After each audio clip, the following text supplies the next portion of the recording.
Welcome to the innovative modalities in cancer treatment.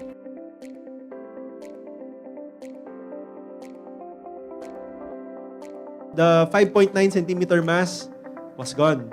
I was actually, at this point, I was surprised myself, no? Huh? How can it happen in just a span of 1.5 months?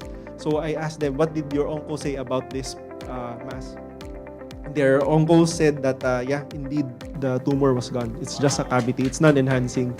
So, it worked. Okay.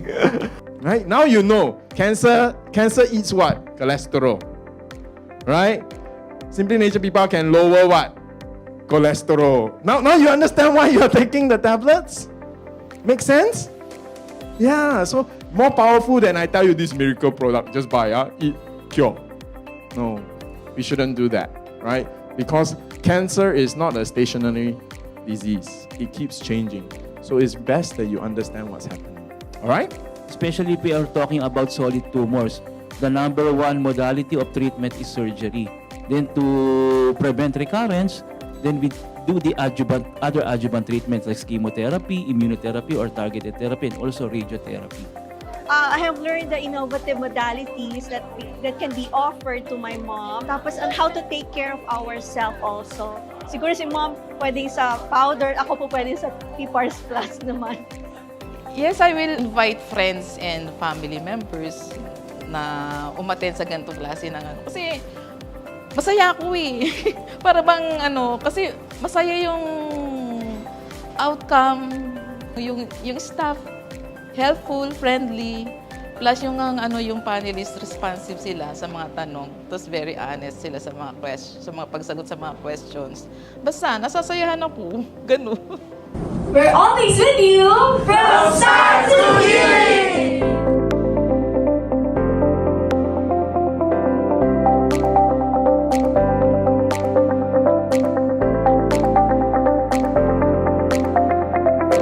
Magandang araw po sa inyong lahat. Ako po si Ciela, ang inyong host, at narito po tayo muli sa Simply Nature Success Stories.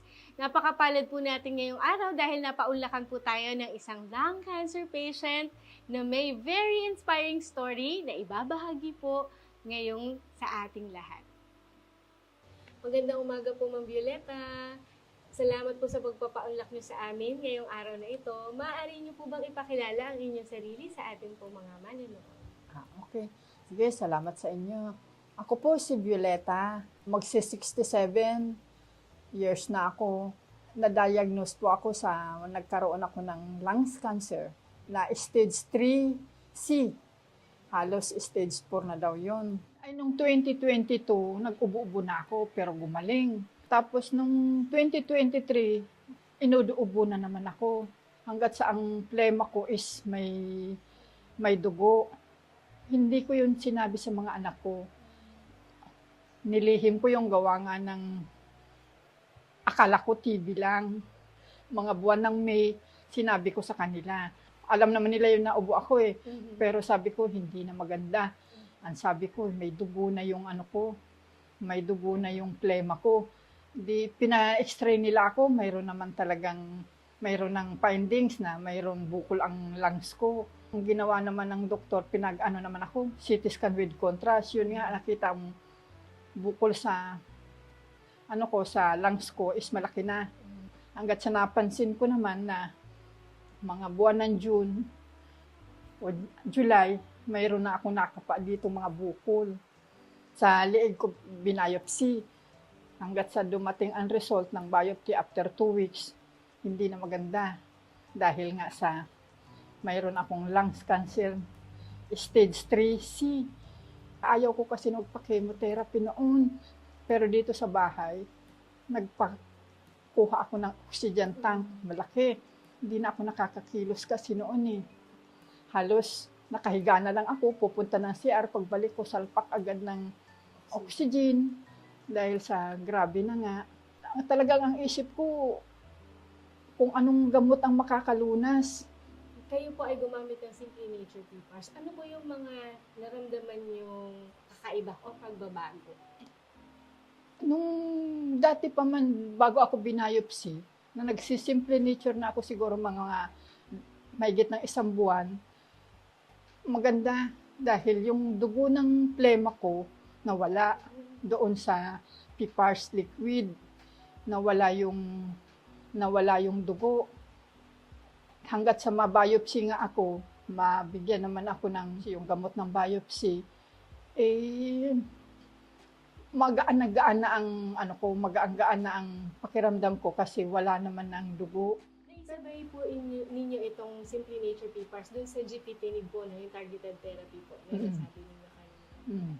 So, nagkaroon po ng magandang improvement sa loob po ng isang buwan, tama po? Mula nung mag-PPARS liquid ako, na mga nakakailang box ako, nawala yung dugo sa plema ko. Yun naman ang guminha-ginhawa ako. Hindi, ang pagdating ng result ng biopsy at naresetahan ako ng gefitinib, ang bilis lang. 4 na beses lang akong nakainom. Nawala na yung ubo ko, nawala na yung plema ko. Para po sa kaalaman ng lahat, ang isa po sa maganda sa Simply Nature PPARS is kapag po ito ay naisabay sa conventional treatment, kagaya po ng chemotherapy o kaya po prescription medicine po na re-prescribe po ng mga oncologist, ay may pagkakataon na mas napapalakas po natin yung bisa or yung effectiveness po, no, ng mga gamot na ito at mga treatment na ito, lalo na kapag kasabay po ng PPARS. So, I think ganun po yung nangyari po sa inyo. No? Kasi bago pa man ako na diagnose ng may lungs cancer ako, ayon doon sa biopsy, nainom na ako ng PPARS liquid, saka PPARS ng tablet. Nawala yung plema ng dugo ko.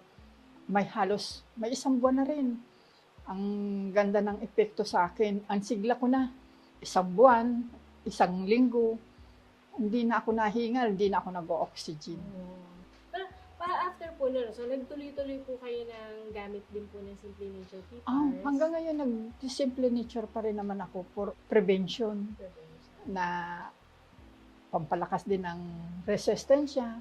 Hanggang ngayon, nagiinom pa rin naman ako. Pati po yung mga nodules o yung kulani po ninyo, no, o bukol sa leeg, ay nawala. Nung nainom na ako nung gefitinib, yung mga bukol dito nagdamihan, ang dami po na talaga dito ng bukol. Awa ng Diyos. Unti-unti na rin yun, araw-araw, kada umaga, kinakapa ko ang liig ko na wala. Pero tuloy-tuloy pa rin naman ng inom ko nung PPARS kasi yun nga ang nakakaganhawa sa akin. Pag nakakainom ako noon, medyo malakas, parang maginhawa bang huminga. Kahit may iniinom naman ako ng hindi na ako hindi na ako nag-oxygen. Kasi nga maginhawa na ang paghinga ko. Hindi naman sa wala akong tiwala sa mga chemotherapy, pero ang dami ko na kasing nakikita na mas lalong daming naaapektuhan ng chemotherapy. Kaya ang ayaw ko talaga ng chemo, hanggat maaari gusto ko na lang yung alternative medicine. Yun na nga, di naman din ako nagpabaya. Nainom ng binibilhan naman ako ng mga anak ko ng mga daming mga herbal. Pero ang naramdaman kong mabisa o maginhawa sa pakiramdam ko ang PPARS. Kaya yun ang tinuloy-tuloy ko. Basta ako mahigpit akong sinasabi ko sa kanila, ayaw ko ng opera. Ayaw ko din ng chemo. Kasi hindi ko kakayanin na yun. Mag-antay-antay tayo ng panahon kung i-effective itong kasi ang tinira ko na lang, hindi na ako nainom ng iba pang mga alternatives. Sabi ko, ito na lang, dahil ito ang nakakaginhawa sa akin, PPARS nga. Last January, nagkaroon po kayo ng CT scan. Ano po yung dumabas din sa CT scan ninyo netong January po? Sa CT scan nitong January, ito lang 2024, is maayos na. Hindi na, wala na yung mga bukol. Kasi kahit si Doc Jansen naman noon, gusto niya na rin akong ma-CT scan para daw malaman, curious daw siya kung ano daw yung nangyayari na sa bukol ko. Maayos na, wala na yung mga bukol. Parang cavity na lang daw yung naiwan ng mga pinag-alisan ng bukol. Yun. Dito po. So parang ito yung parang naging resulta po, no? Nung pag-combine po ninyo ng PPARS at saka po ng GPT po, no? This past months po. Ano po yung mensahe na pwede nyo po maibahagi sa kanila sa mga katulad po ninyo na nasa kalagitnaan po ng cancer journey? Laban lang. Huwag tayo mawala ng pag-asa. Ang cancer, nagagamot. May Simple Nature, may PPARS, maganda. Yun talaga ang naranasan ko na guminhawa talaga ako. Nung medyo inatake ako ng todo, gusto ko uminom kaagad, kaso lang inom ko lang. Dahil yun ang maginhawa sa pakiramdam ko na. Pag inuubo ako, nakakaginhawa naman talaga. Ma'am Violeta, maraming salamat po sa pagpapaunlak niyo sa amin at pagbibigay po ng panahon para maibahagi niyo po yung inyong inspiring story po no sa ating mga kapwa-pasyente na nasa kalagitnaan o may pinagdadaanan din pong laban against cancer.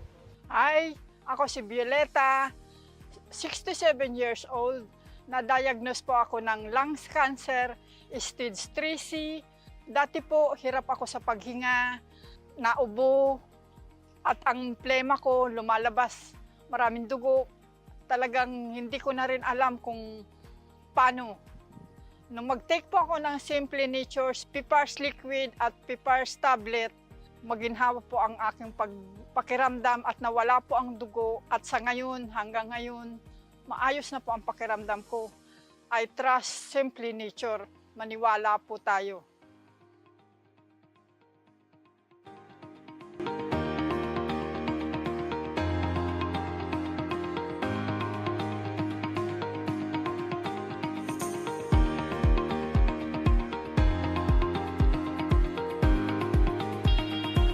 Welcome to the innovative modalities in cancer treatment.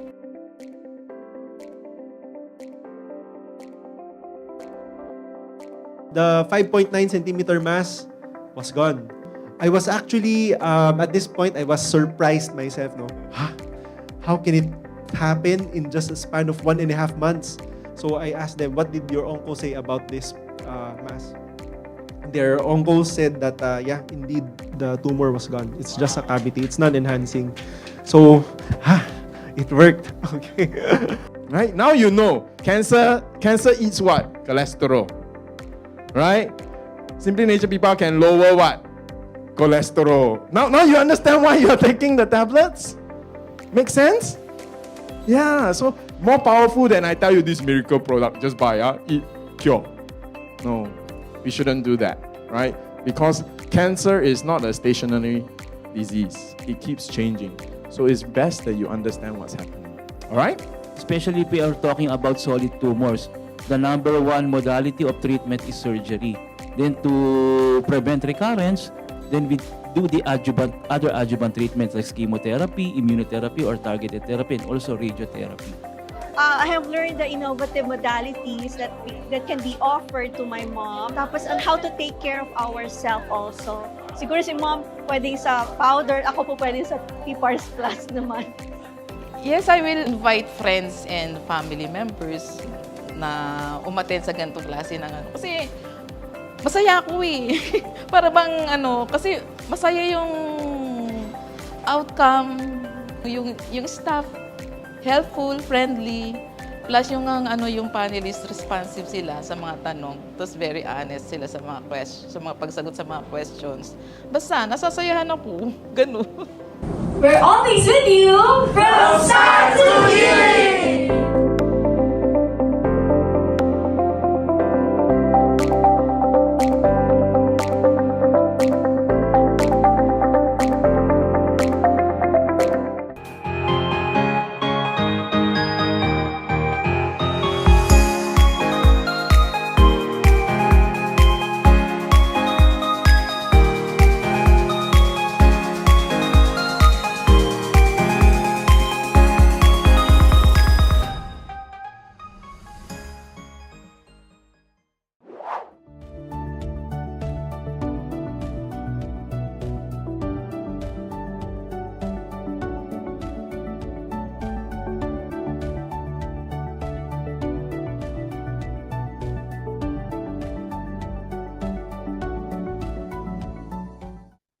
And we are live. Good evening, everyone. My name is Jhen Lim, a board-certified pharmacist and your health advisor here in Simple Nature. Welcome to another episode powered by SMG or Simply Healed Medical Group. Last week, Thursday, that is April 25, we discovered how to heal naturally with advanced PPARS protocol in a patient case presentation of Dr. Johan Kim Manyas, the father of lifestyle medicine in the Philippines. So for those of you who missed it, just replay on our YouTube channel, search for Simply Nature, and don't forget to subscribe while you're at it. Moving on tonight, I am honored to be your guide on this ultimate journey towards preventing cancer relapse. Whether you are a cancer survivor, a caregiver, or simply interested in promoting health and wellness, this free webinar is for you. So please tag and share with your family and friends because this very informative session will delve into understanding the causative factors, dietary habits and lifestyle choices, and latest advancement in survivorship care. To give more essential strategies and insights, of course, we have a seasoned international speaker on a wide range of topics from personal success to healthcare, who is also the founding director of Simply Nature International, our PPARS expert from Singapore. You all know him. It's no other than Mr. Shyan Lim. Hi, Jen. Hi, everyone. It's so good to see everyone here again. Tonight's topic is really, I guess, on every cancer patient's mind, which is how do you prevent the cancer from coming back? You know, over the years, I've met many cancer patients who shared their success stories, but also the not so fortunate incidents where many cancer survivors actually have a relapse. And the common question that they ask is, what did they do wrong? Well, we're gonna look at this topic tonight, and just a hint, it's not so much what they did wrong, but what did they not do enough of. So we'll hear from Dr. Jansen's discussion, and more importantly, you can ask specific questions during our Ask Me Anything segment on what more you can do to ensure that when you win your initial fight against cancer or your first round, that a second round doesn't happen again. That it's so I'll hand the time back to Jen, and I'll see you guys very soon during the Ask Me Anything segment. Jen? Thank you, Sir Shan. We also have Dr. Jansen Calalan, who graduated from St. Luke's Medical Center, College of Medicine, then was conferred as a diplomat of not only the Philippine College, but also the International Board of Lifestyle Medicine. He is also a medical consultant at SMG or Simply Healed Medical Group and at Alta Integrative Medicine Wellness Complex in Perpetual Health Medical Center, Las Piñas. Let's watch this. Hi everyone, welcome to another episode of Simply Healed, and today we have again our regular guest, Dr. Jansen. Hello, Sean. Hello, everyone. Glad to see you again here in our episode. Well, this week we're back onto cancer discussion. That's always our hottest topic, and of course, it's really great because Dr. Jansen is a specialist in lifestyle medicine catering towards cancer patients. So, Doc, today's topic is something that's so important because it's about preventing relapse. Obviously, it's great news when patients discover or they are pronounced cancer-free. Yeah. But we keep hearing sad stories about patients who were cancer-free and then 6 months later, you know, they were told that their cancer has spread all over. And this is something that's so tiring for the patients. Yeah, and it's really sad, you know, you've invested so much time, so much money, so much emotions in your journey, and then suddenly cancer comes kicking you back again. Yeah, and I think, Doc, many cancer patients ask me, what are they doing wrong? How come the cancer came back? So my answer to them is often that it's not that you did something wrong. Obviously, you did all the right things. That's why your cancer went away in the first place. But the key thing here is you did not do enough. Even during the treatment stage of your cancer, there are things that you should be doing so that you won't have a recurrence later. Like if you're doing chemotherapy, it's so important to protect your bone marrow, your spleen, your immune system. So protocols like Simply Nature extracts for chemotherapy is necessary so that you can prevent a recurrence. But Doc, what are some of the tips that you can give to our listeners today so that they know what they can do right from the beginning to prevent recurrence? Yeah, okay. So first, let us understand what is the root cause of cancer. Okay? So the root cause of cancer is a genetic problem. Okay, the DNA, so the genes, when replicating, it can have some errors. So normally the body tries to repair that error. Okay, but in cancer, the repair mechanism, the DNA repair mechanisms, there's something wrong that goes Haywire. First with it, it becomes haywire. So the correcting becomes an error. Okay, and the error now replicates along the next generation of cell lines. Now, when this happens unregulated, okay, when this happens unrelentingly, it becomes a tumor. When it becomes a tumor and metastasizes, when it becomes a tumor, then it becomes cancer. Okay, so now you can take a look. It's because of the genes. Okay, it's a genetic problem. So we have to do all we can to protect that. Okay, to protect our genes. So what are some of the damages? Okay, what are the things, the factors that can destroy your damage? genes? Okay, it's mainly free radicals. Free radicals can come from a lot of different things. Okay, the way we live, mostly in our environment. But the most important of all is dietary factors. So now we go to the first point. Okay, the food that we eat, there are a lot of things that can promote cancer growth. There are a lot of things or a lot of foods that can also halt or stop the growth of cancer, and on some occasions can even kill the cancer cells. Okay? Wow. So what are the dietary practices that we should follow? So take a look at this slide. Okay, so number 1 food that you should avoid is dairy products. So That's the ice cream, milkshake, everything that we like, from chocolate, milk chocolate to everything. Yeah, okay, so you know the reason why? Dairy, that is cow's milk. If you are pregnant, okay, how do you produce milk? It's because of your hormones. So just imagine the hormones of a cow going into a human being. What do you think will happen? Okay, and the milk that is produced by the mother cow is made to grow a small calf to a big cow. Maybe from 20 kg to 200 kilograms in less than a year. Exactly. So there are a lot of growth hormones there, and adults, okay, adult humans don't grow anymore. So where do you think that growth will come in? It will come into the tumors. Okay, so the particular the particular molecule found inside dairy products that causes the growth of cancer is casein. Isn't that found in eggs? Casein is more found on pastries. Alright. Meal replacement or milk powder. Meal replacement. That's a big fad for many of us because of diets. We want to be slim. Casein, okay? Casein. So take note of that. Okay. Don't drink milk. Okay? Next is to limit or avoid alcohol. This is common sense. Alcohol is carcinogenic. So if you have cancer or try to prevent cancer, you should not be drinking any amount of alcohol.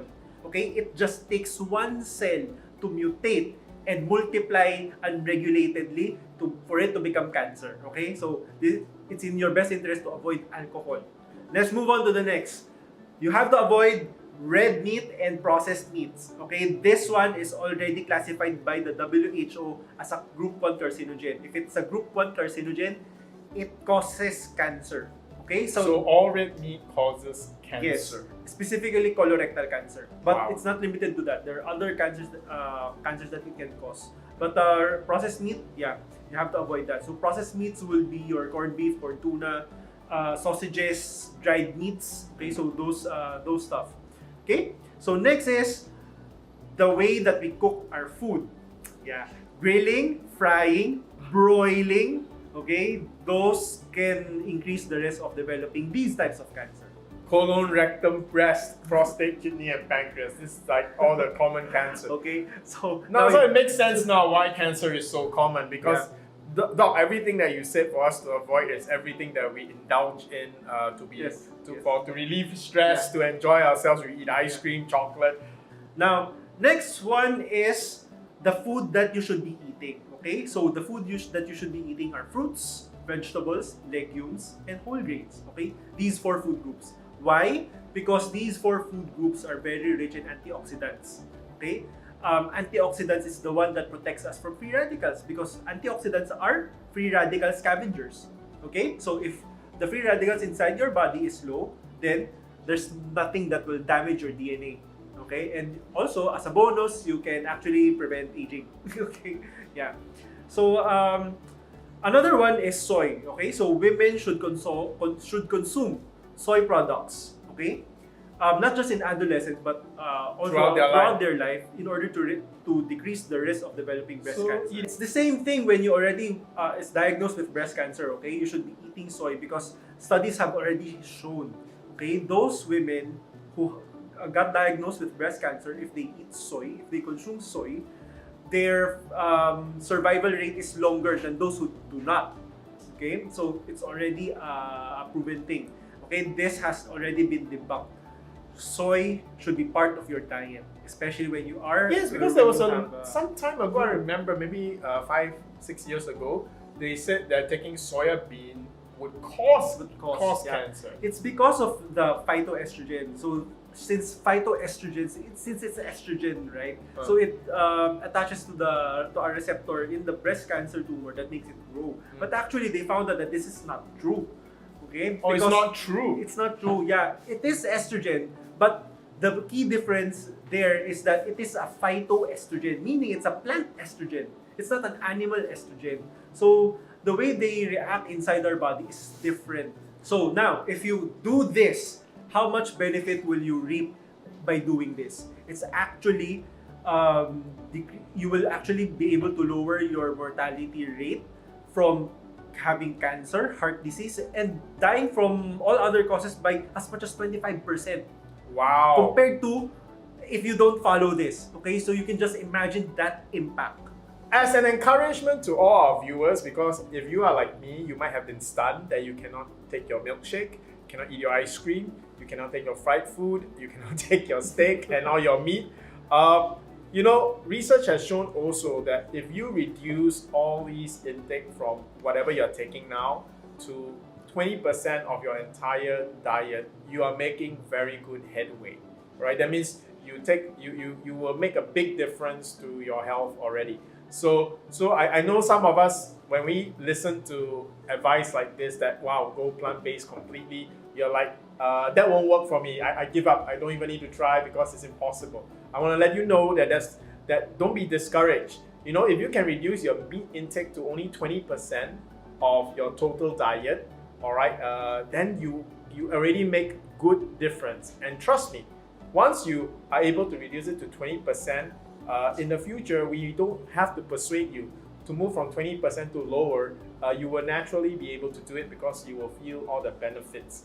Right? So start with that goal to at least reduce your intake. Right? So you eat more salad. You can have your steak. You only cut the 1/4 of the steak. The rest you give it to someone who you don't like. Alright. Because it's cancer causing, and then you can eat your little bit of steak, enjoy your salad, and you can start there. Life is still wonderful.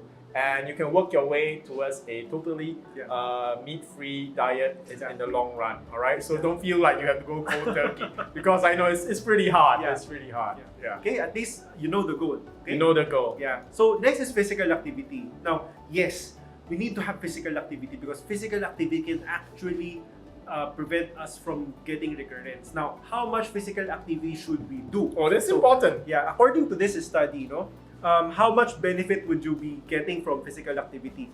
Cancer survivors, okay, like you, trying to prevent cancer recurrence. Cancer survivors who complete 15 MET hour per week of physical activity can lower their risk of dying from cancer by as much as 27%. So that is really huge. Now, next question. That's a 1 in 3, just for anybody. That's a 1 in 3 chance. That's very good. So now, I'm sure all of you are wondering, Doc, what's 15 MET hour per week is? Okay, this is some of the examples of what a 15 MET hour per week exercise looks like. Okay, if you want to jog, if you are able to jog, then that's 130 minutes per week. So you can just practically divide that into 7 if you want to jog every day. So that's like 20 minutes a day. That's like 20 minutes a day. Okay, that much jogging. Right. If you are not a jogging person, I mean, if you are a person who does not like to jog, you can just go brisk walking. If you do brisk walking, that's 250 minutes per week. Okay, divide that into 7. That's going to look like around 30 minutes a day. right? Yeah, brisk walking, 30 brisk minutes a walking. day. So if you are someone who is a little bit more frail, so it's just like walking that you can do. Yeah, you can still do it. But it's just going to take a longer period of time. So it's going to be 400 minutes per week. Okay? Doc, when I look at this exercise examples and our diet, it's no surprise that many cancer patients experience recurrence. Because just looking at this 130 minutes per week divided by 7 is about 15 minutes of jogging per day, every day. So for everyone, this is just the hard truth coming out at you. The whole world is feeling it after the pandemic. Many people don't feel well because for the last 2 years, we really have not even come close to the brisk walking or light walking 400 minutes per week. That means 1 hour of walking every day. Yeah, that's an hour of walking every day. Correct. We don't walk an hour. I think if we walk 20 minutes, that's already fantastic. Yeah. All right. So if you're a cancer survivor or if you are going through cancer treatment, Doc, this exercise, is it something you advise for a patient going through cancer treatment as well? Yeah, as well. Yeah. More importantly, if you're going through cancer treatment, but I know it's easier said than done because That's why you have to be on Simply Nature PPARS protocol so that you can do exercise while you are going for your cancer treatment. Absolutely. So you can just imagine you going through chemotherapy, radiation therapy. You can still go to the office, work. Yeah. So go home and still be okay. But of course, you will feel side effects. But it's the fact that you can go to the office to work, right? I mean, it's already an amazing thing. It is very important to everyone that you get enough rest, which is the next topic. But the times when you are actually awake, it is important not to just sit around. You got to move. That's how our lymphatic system works, right? Also, yeah, you have to move so that It's circulation like is you need to circulate. You need to Yeah. pump all that immune system around your body. You can't just sit down. All right. So now we talk about rest. So Yeah. how does rest come Now, into the picture? sleep. Sleep is a little bit, the impact of sleep is a little bit less than nutrition and physical activity, but sleep is, again, very important. But the sweet spot for sleep is between 7 to 8 hours, okay? If you go less than 7 hours of sleep, there's a 36 more likelihood of developing cancer among Asians, okay? And if you go beyond 8 hours, more likely to, 21% more likely to develop colon cancer. But the data is not consistent for this, no? But sleep is nonetheless important. So the other more important part for sleep is, dying from heart disease or dying from all other causes, no? Because if you have less than 7 hours of sleep, there's a 12% increased risk of dying from all other causes. And if you sleep more than 8 hours, there's 30% increased risk of dying from all other causes, right? According to this study. So the next one is avoiding risky substance use. So this one is alcohol and smoking. This one is already common sense. Everyone understands this already, that alcohol drinking and smoking causes cancer. So it will be in your best interest to avoid doing so. Okay? Doc, we've talked about all this. So in your experience, are there patients that should have not gotten recurrence, but because they didn't adhere to, do you have any patient cases that you can share with us? Yeah. Okay. Actually, this was a patient of a colleague of mine. Okay. So this patient was a cervical cancer patient, already done with the chemo, radiation, surgery, and all, And after 5 years, the patient really missed fish. It's fish. Yeah. Oh, we always thought fish is Yeah. the safe meat. Yeah, it's not. Okay. So lo and behold, after a CT scan, a routine CT scan, the patient had a recurrence. So it's really sad. After 5 years of all this, right, the cancer came back. It was like a period of eating fish or just one? No, it's a period of eating fish. Also, she thought that she misses meat so much, so Fish. she thought fish was safe. Yeah, and she got the recurrence. Okay. I do not know how long she ate fish prior to the diagnosis of recurrence, but the fact that she ate fish again, so there you have it. So it's very important that you adhere to this protocol. And of course, the way that we live, influences a lot our genes, the root cause of cancer. It has already been shown by this evidence that our environment influences gene expression. Okay? So it's really very important. So it doesn't mean that if you have cancer, a family history of cancer, that you'll get cancer as well. It's not true anymore. The power is entirely within your hands, whether or not you will get cancer. Okay? And Doc, before we finish, I just want to ask, because for many of our cancer patients, those who are finishing their chemotherapy or they just finished with their surgery, sometimes oncologists, or oftentimes oncologists, will recommend 1 or 2 additional cycles of chemotherapy, even though they say your tumor is pretty much gone. So maybe 5 years ago, many of us would hesitate, because if we have already gone through 8 cycles of chemotherapy, we don't even want a single extra one, because it's not easy. But recently, one of my friends actually avoided doing the extra cycles of chemotherapy. After 2 years, her breast cancer spread to her brain and her lungs. So in review, if she had taken the extra 2 cycles of chemotherapy, it would have most likely prevented this recurrence. Is that the case? And how do you advise people right now? Should they take the extra 1 to 2 cycles of chemotherapy? Is their oncologist trying just to sell them more chemotherapy, or is there a real medical reason why you need to take that? There's wisdom behind that, okay? Because we are just trying to make sure that you are clean, okay? There's no more cancer cells by giving you an extra or 2 extra more cycles of chemo. There's wisdom in that, but the problem there is, even if the onco gives you this 2 more extra cycles of chemo, if you do not follow the lifestyle prescription or the lifestyle changes that we have just mentioned, chances are you're going to get a recurrence as well.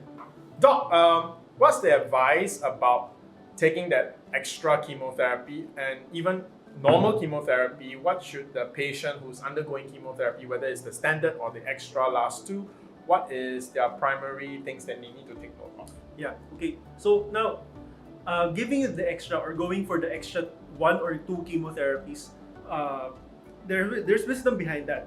Okay, so we just want to make sure that there's no more recurrence, or all cancer cells have been destroyed.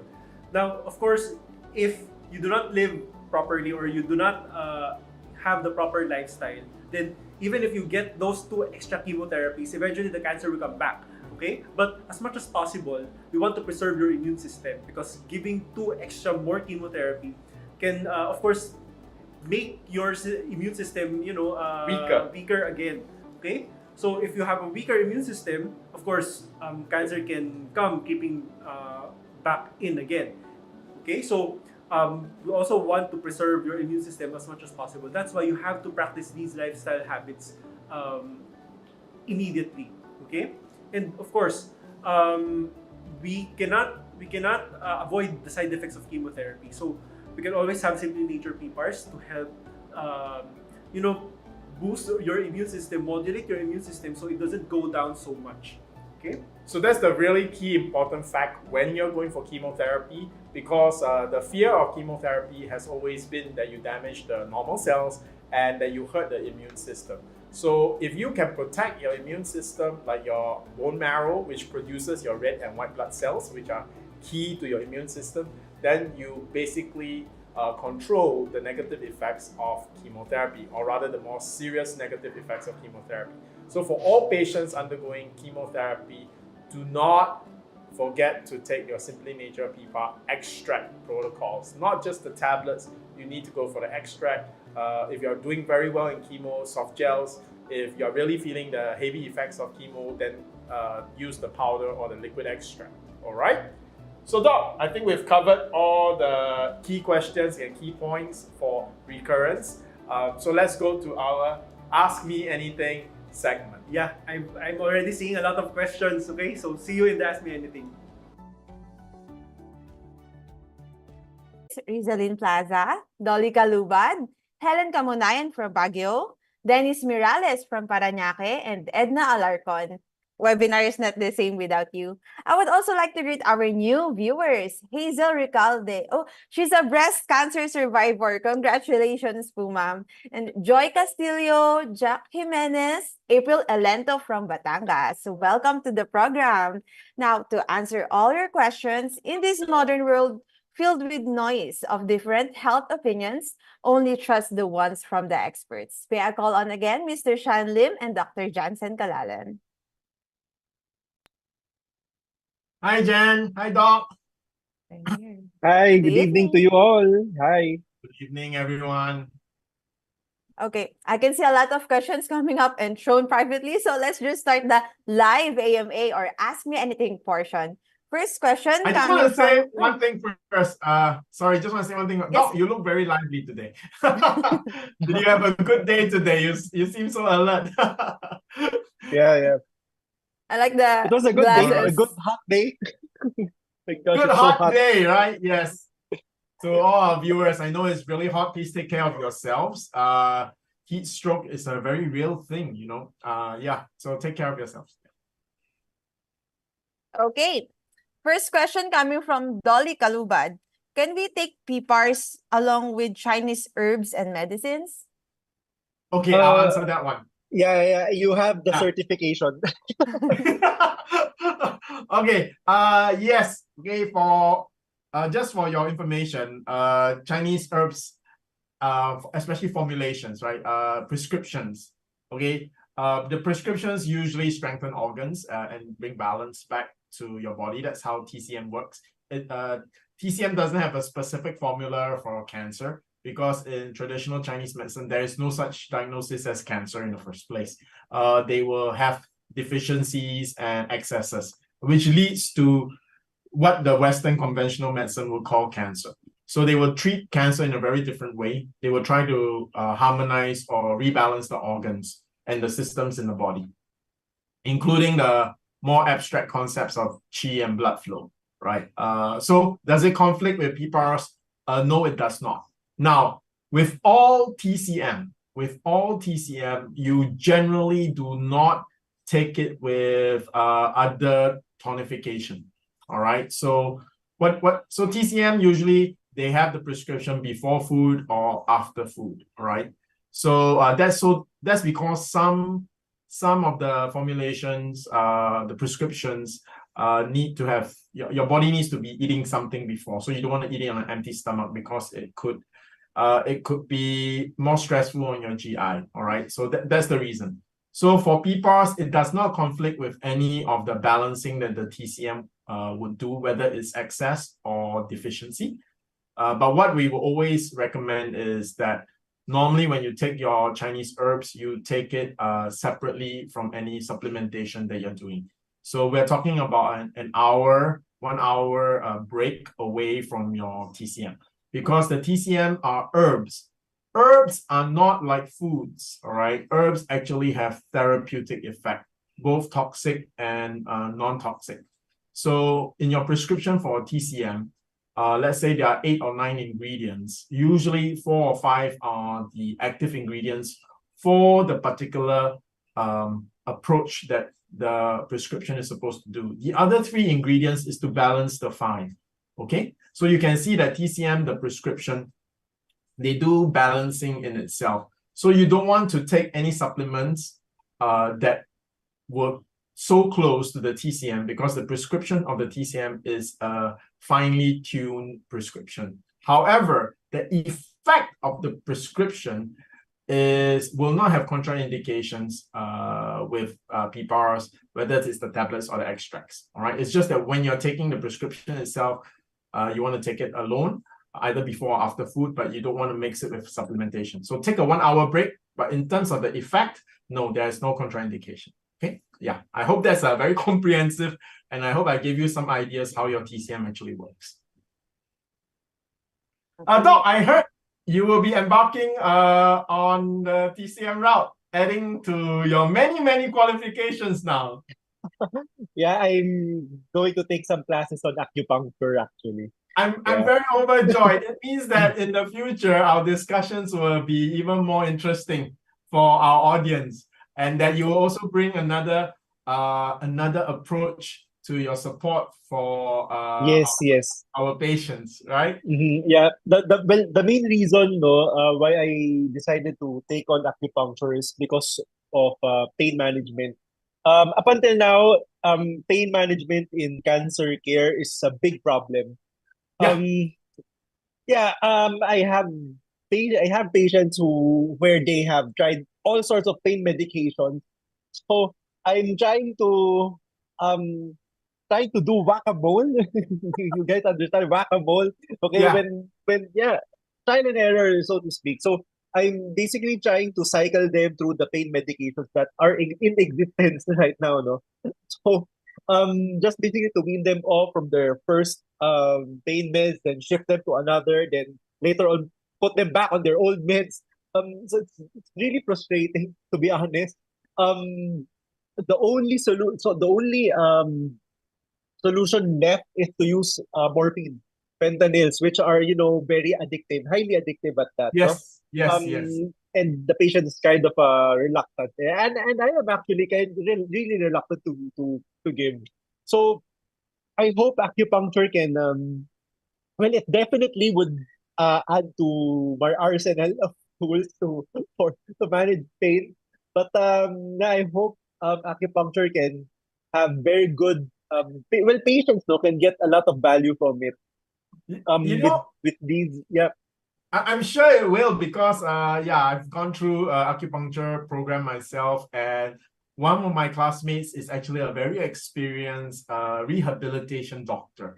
So he uses acupuncture because there's limitations to manipulations that he can do to a particular, especially if the area is inflamed, right?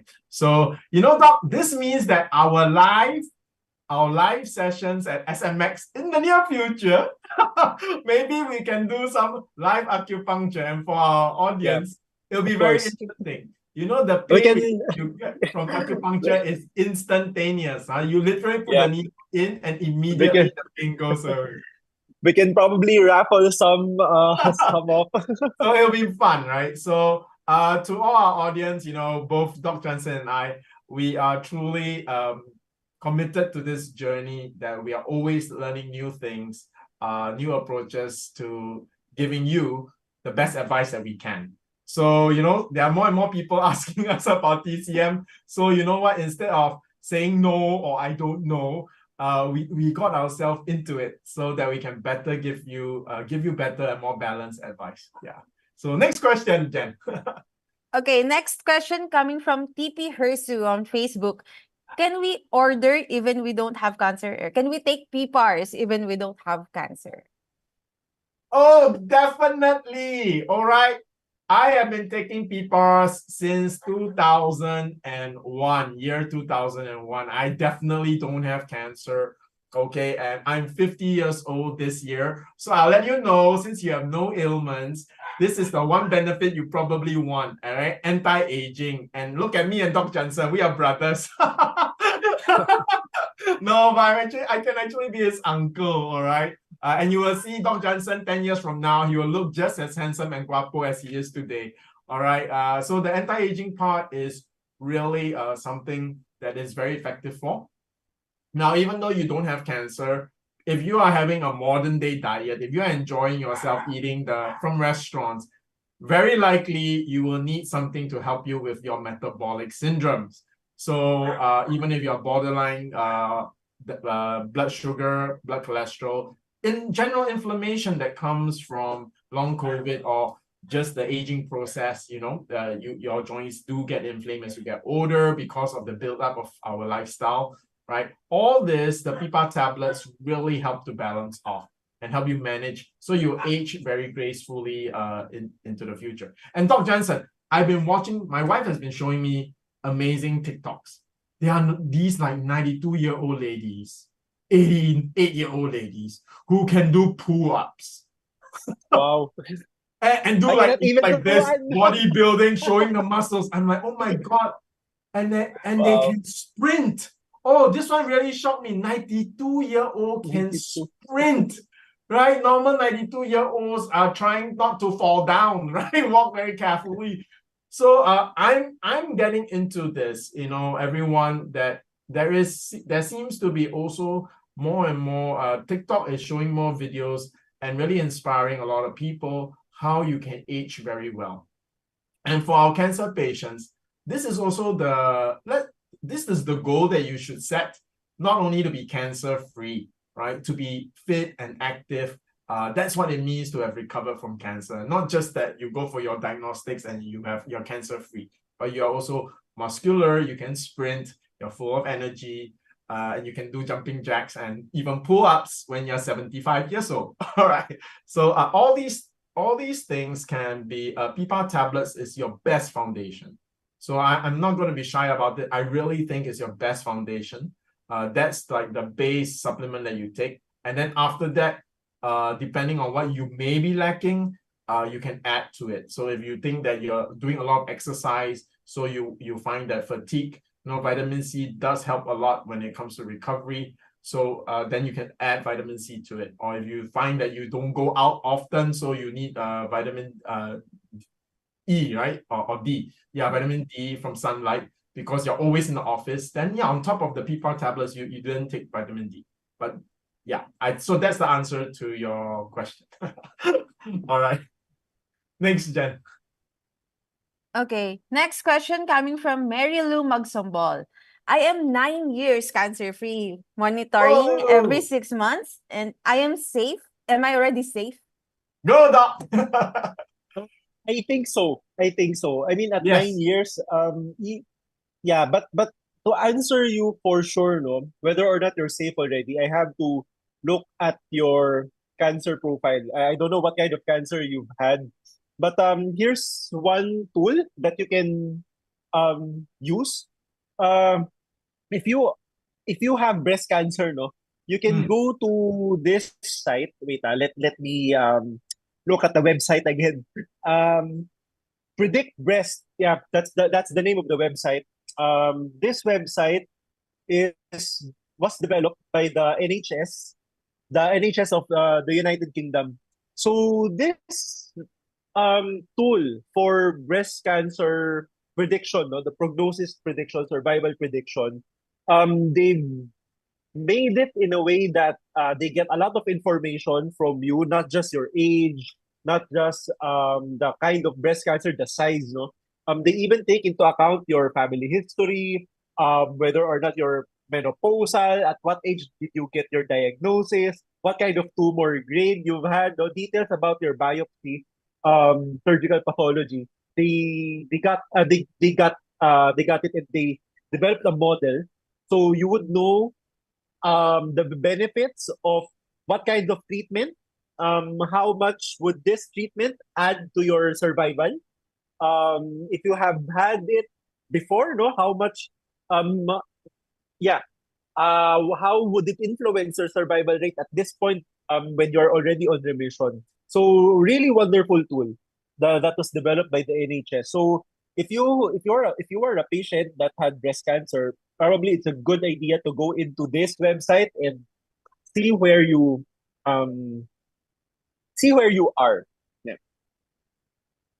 Wow, Doc, thanks for the recommendation. I will go and check it out myself also. It's always very interesting to look at all these websites, right? Yeah. And Doc, thank you for recommending because there are a lot of crazy websites out there as well. So this one, since it's been vetted by you, we know that it's medically correct. Yeah. So check it out, guys. Yes, and then moving on to the next question from I Am Blessed from Facebook. Is PPARS good for patients with liver cirrhosis? Doc, you want to take that? Yeah. For liver cirrhosis, here's the thing, if you develop liver cirrhosis, it's actually a long, I wouldn't say it's gruesome, but it's a long, very challenging journey ahead.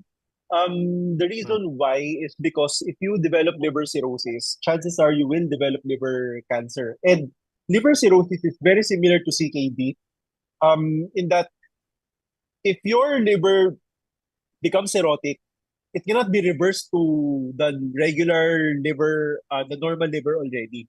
Liver cirrhosis is when your liver cells turns into scar. So it's how should I say? It's very similar to when you get yourself cut on your skin, you develop a scab, and the scab doesn't go away. Okay, it's very similar to that. So while the situation of patients who have liver cirrhosis is not reversible already, there will still some benefits of PPARS. You know why? Because Simply Nature PPARS is microalgae. Microalgae are very good detoxifiers.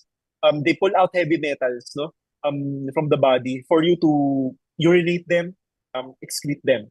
Okay, and if your liver is cirrhotic, guess what? Your detoxification process would be hampered. You won't be able to detox your body well. So you would have to detoxify. If you develop liver cirrhosis, you would have to detoxify. If not monthly, you have weekly. Okay, if not monthly, then weekly. Or else, the deterioration of your body would always be there. As years goes by, you will notice that your body deteriorates and deteriorates and deteriorates. So it's a slow death, actually. To be honest, no, that I think that's the more accurate description of what the experience of patients who have liver cirrhosis would be like. Okay. Yeah. So, yeah. Absolutely. Dr. Jansen, related to what you are talking about, because to all our viewers tonight, please take note that we always talk about two organs, the kidneys and the liver. It's so strange, right? We don't talk about your brain or your heart so much. But these two organs, the liver and kidney, are really the organs that make or break your life, right? Your heart, your brain, if either of those go, you are dead instantly, or rather in literally in minutes, you're gone, right? But the liver and the kidney makes or breaks your life in a very meaningful way, because if you continue to live, these two organs impact the quality of your life so much. It can make your life a living hell or very healthy. Right? So here it is. Doc, I was just speaking to the head of a nephrology society and group. These are owners of he's a doctor, he's a nephrologist, but they are also owners of kidney dialysis centers, right? So we were having a discussion and we were discussing how PPARS can help the kidney, and in a very similar manner as how you've explained, how PPARS helps the liver, it also helps the kidney. So the thing is that PPARS facilitates the other physiological or the other biochemistry functions in your body that makes it lighter burden to your kidneys and the liver, right? So even though they may not work on your liver and kidney directly when your liver and kidney is already past the stage of recovery, it still affects the other biochemistry in your body. So it really alleviates or lessens the burden on your kidney and liver. However, before your liver cirrhosis sets in, before your kidney diseases set in the developing process, that chronic process, if you have a feeling that you are heading towards liver cirrhosis, then before it sets in, then the PPARS extracts can really contribute and act on the liver and kidney itself, right? Not just on the other processes that lighten the burden, but actually help the kidney and the liver itself. You can go for a consult with Dr. Jansen, because even lifestyle approaches is going to help you reverse that process as long as you have not reached certain points of no return. All right, there are still many supplements and protocols that you can do to reverse that process. All right, so I hope that's a comprehensive answer to you. So in short, yes, it's going to make an impact depending on whether you've crossed the line of no return or not. If you have, then the way it works is a bit different. It lightens the burden on your liver and kidneys. If it's before the point of no return, then it helps to rehabilitate your kidney and liver. Okay, thank Jhen? you, Doc. Thank you, Sir Shyan. Next question coming from Susan Lamiel Lopez. Good evening. What kind of PPAR should I take as of now? I am on 14th cycle of targeted therapy. Oh, really depends on your health profile. Doesn't depend on how many cycles you've had already. I have to talk to you. But right now you can start on the tablets. Because definitely you would be on it anyway. So Yes. it's just the extracts that we have to talk about. So yeah. To everyone that's listening today, every time when you ask Dr. Jansen a specific question, I want to also take the opportunity to make ourselves very clear. whatever we recommend is for the general case of such an occurrence. So in general, for a person with breast cancer, or in general for a person with your similar conditions, this is what you can do. However, whenever we share something, please take note that it is not a specific recommendation for you unless you go for a consult, right? Because we need more detailed information for it to be very specific to you. So that's why for this particular viewer, please have arrange for a physical online consult. You don't even have to do a physical consult with Dr. Jansen, because many of your questions don't require a physical face-to-face. So just an online consult, you can save yourself the issue of the traffic and waiting in the queue in the hospital by just having a teleconsult with Dr. Jansen. Jhen. Yes, so for those of you who wish to have a consult with Doc Jansen Kalalan, the link to schedule an appointment is in the description box and comment section below. Our pretty healthcare specialist, Miss Beth and Miss Irish, will reach out to you shortly. Next question coming from Jen Chan Ang. Does PPARS tablets induce collagen production in our body? Can it improve symptoms of osteoarthritis? Oh, okay. Interesting question. Interesting question, Doc. As far as I know, it does not. I haven't, yeah, as far as I know. But it might change. I don't know. I haven't read. But so far, as I know right now, it does not. What's the other question? Sorry. It was, Can it improve arthritis. symptoms of osteoarthritis? Yeah, each and every one of you. Okay. What are stem cells? The stem cells are cells wherein these are naive cells, no? These are baby cells. So imagine this. When we grow up, we go to school, study as students. We're students. No, once we graduate, we choose our own profession. Okay, we can be businessmen, we can be politicians, lawyers, doctors, soldiers, police, whatever. Okay, so in this regard, comparing this to stem cells to cells, the stem cells are like students, okay, waiting to develop to become skin cells, nerve cells, kidney cells, whatever cell inside your body is. So the beauty of it is stem cells, when it attaches to an organ or to a tissue, it becomes the tissue to where it attached to. Okay, so example, if the stem cell attached to your bone marrow, then your bone marrow, then the stem cells will become bone marrow cells. If the stem cells went into your joints, it can become cartilage. Okay, so that's what stem cells are. The thing is, for this to happen, it has to be human stem cells. It has to be human. Okay, I repeat again for the third time. It has to be human. Okay, if you are given stem cells from another species, it does not work. Why? Because your immune system will kill them off. Yeah. Okay, if you were given stem cells intravenously from another species, okay, that is the case. If you take the stem cells orally, that's even worse, because your digestive system will digest the stem cells. It will become food. So, here's a lesson. For those of you who are being sold stem cells, no, don't just believe left and right. Be careful. It has to be human stem cells, at least for patients who have degenerative diseases like osteoarthritis, autoimmune diseases like psoriasis, multiple sclerosis, patients who have had strokes, heart attacks, okay, liver problems. For example, you have fatty liver disease. If you have diabetes, yeah. In this regard, stem cells are wonderful because these are very good regenerative agents. Okay. For cancer patients, you are not allowed to receive stem cells. Yeah. Because for cancer patients, you are in a state of very high inflammation. And stem cells, okay, when you give stem cells intravenously, how do they know where to go? They follow usually inflammation. they follow inflammation. So they follow the smell. Okay.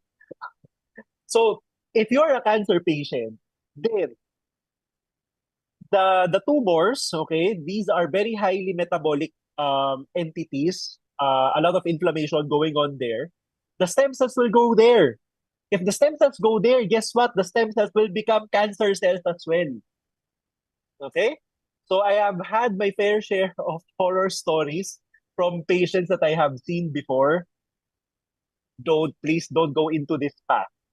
The legitimate cancer, the big ones, no, in Japan, those who develop cancers, no, the cancer stem cells, those who develop stem cells, no, for therapeutic use, okay, they themselves are saying that cancer patients should not be receiving stem cells.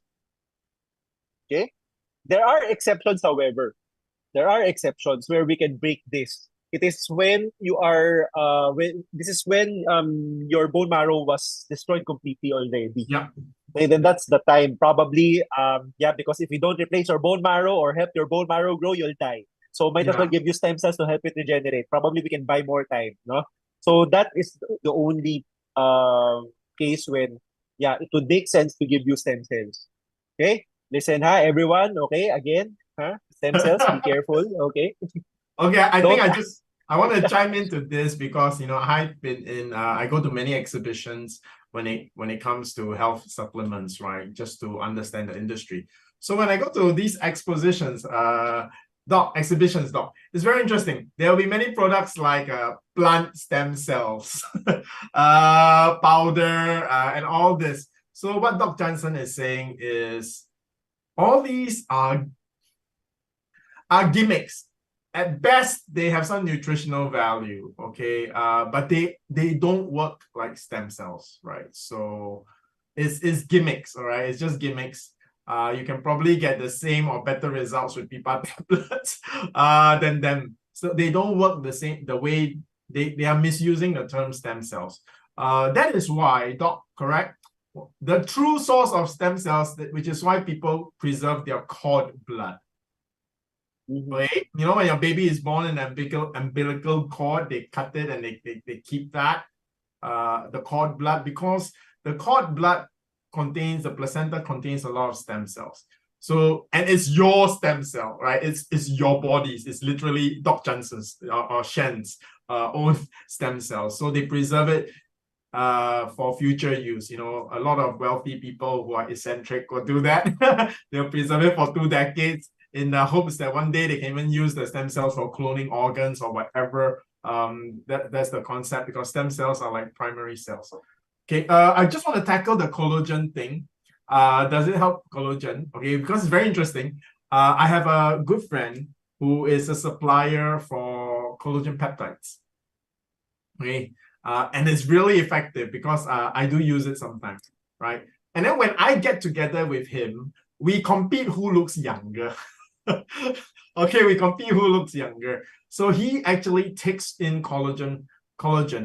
And again, it is again a wrong term. You can't take in collagen. Your body has to break down the collagen into peptides and reassemble it into human collagen, right? So you can't take a fish collagen and it goes into your skin like that, right? Your body will break it down and repurpose it for production of human collagen. Vitamin C is also another very important aspect of collagen. So I have another doctor who's an orthomolecular practitioner. He takes a lot of vitamin C, and you can tell from his skin, the elasticity in his skin, so the tension in his skin, very firm, very good, because vitamin C is another integral ingredient in collagen production, which is why a lot of skincare products also contain vitamin C, all right? So why do I bring this up? Because when we compete who looks younger, the truth is my friend who does collagen looks a bit younger than me. Okay? Because not only does he take internally, he religiously 3 times a day, as a guy, Doc Jansen, 3 times a day applies collagen on his face. Okay, so he does really look young, no wrinkles, seriously no wrinkles, and he's older than me. But on my side, I do see an anti-aging effect on myself. So I think the anti-aging effect is multiple. It's not like we're very good at collagen production. I think it's multiple. Reducing inflammation also reduces wear and tear of your body, right? We do contain zinc and minerals and vitamin C as well. That is necessary component for the production of collagen. We assist in cell delineation, how your stem cells become skin cells and so on and so forth. So that process is done, I guess, more properly, efficiently, successfully. That will make the better use of whatever, for example, if you're eating collagen peptides, then definitely that all this process makes the production of collagen and the new skin that comes out of your on your skin and your face, it becomes better. So one of the clear effects of taking PPAR tablets, I'm just talking about tablets, is this: after 3 months, you will noticeably feel that your skin is smoother and healthier. All right. So basically, the new skin that is being grown, that is being pushing out your dead skin's shed, the new skin is actually healthier because your body is healthier due to many reasons, right? From the function of the kidneys to the liver to inflammation to proper cell delineation. So if you are looking for anti-aging or healthier skin, then I would tell you PPAR tablets is effective. If you use it together with collagen supplements, you're going to see even better effects than if you use PPARS alone or if you use collagen alone. If you use both together, they are actually, they support one another, right? So if you're really looking for effective, how shall we say, anti-aging regime, or if you're taking collagen for specific medical reasons, then taking tablets will be a great support for the entire biochemistry process, right? It does not directly produce a lot of collagen for you, but it will support your body, helps with the detox, the liver function, kidney function, inflammation, everything, and it gives you it supports the outcome that you want, right? So in that sense, the answer is yes, it helps. Okay. Wow, tonight is very insightful. So to keep yourselves updated with our latest events and promos, please don't forget to like our Facebook page and subscribe to our YouTube channel. And speaking of YouTube, I would like to greet our YouTube viewers, JR Burbano, Tiffany C, and B. De La Cruz. Ayun, Louis De La Cruz. Okay, next question. Coming from Lou De La Cruz. After hysterectomy due to cancer, what can you recommend to take? PPARS tablet or powder? I will let I have to answer this. Yeah, I have to consult. We have to talk. Yeah, I need more information. Before I make the recommendation, a lot of other factors to consider. And as Doc Jansen has said, right, what you can start on immediately is actually the tablets. All right, because regardless of whether you're going to take extracts or not, you're going to take the tablets, because I already shared, even for healthy people, it's already one of the best foundational supplements that you can start with, right? So it's going to assist you. So have a consult. You can start on the tablets first and wait for your time for the consult, your appointment with Dr. Jansen. More questions from YouTube. Is the PPARS tablet as effective as PPARS powder? Oh, I won't say totally. The PPARS powder is made from the PPARS tablets. Okay, so why do we have PPAR powder and then the PPAR tablets? Because the PPAR powder is extracting the PPAR agonist from the tablets. So what? Okay, so here's the thing. The tablets contain everything. All right. We use a car as an example. If your body is the car, the PPAR tablets contain basically everything for many different parts of the car, from the engine oil to the brake fluid to your brake pads. You know, these are just analogies, but all the different functions, including the ignition key. The PPAR agonists or the extracts are literally the ignition, the key when you start your engine, right? So when you're sick, what you really need is to make sure your car engine is started, right? This is why many people, you can take different vitamins and minerals, but things are not working because your engine is not started. Your engine is not using the vitamins and the minerals. That's why Dr. Jansen has many different protocols from ozonization to IV vitamin C drip. So, and we have other practitioners like orthomolecular medicine where their patients actually take one bowl, literally, yes. I know it sounds pretty, how should we say, heavy. They take one bowl of supplements. It's literally a bowl of supplements every time they take the supplements. Yet, those doctors would use PPAR extract powder. Why? It is the catalyst, or it's the primer, or that starts all the processes, right? So that's the difference between the powder and the tablets. So if you are a healthy person, take the tablets because you want to maintain your whole car. If you have critical illness like cancer and everything, then you really want to focus on starting the engine, right? And making the engine, making sure it starts and it runs. So that's why the extracts are for critical illnesses. The tablets are for everybody. And that's also the reason why after you start the engine, you still need everything else. That's why you will still take the tablets together with the extracts. So it's if you want to put in from a sick person's point of view, from a therapeutic point of view, yes, the powder is more powerful than the tablets. But if you're talking for maintenance point of view, the tablets are more effective than the powder. Thank you, Sir Shyan. Next question from Wen Carino. Doc, the patient is in pain because of ulceration in the intestines as side effects of radiation. Can PPARS help to heal? Yep. Because they only gave painkillers. Yes. But there's more to it than that, no? If there's ulceration in the stomach, would have to know where the ulceration is located. We have to fix a lot of things in your gut, not just your diet. Your gut microbiome would definitely will also be in disarray. So we have to fix that. Okay? So definitely go for a consult. Yeah. But part of the protocol would be I would be using Simply Nature PPARS definitely. But there are others and we have to cycle through them. Because the gut the approach to gut health, no, especially with food, is that it has to be diverse. Yeah. You should not be eating only one food or similar foods. Yeah. Always those foods, no, you just cycle them. It has to be diverse. Okay. So this goes for everybody else, no. Always be counting your vegetables, not the calories. Okay, not the amount.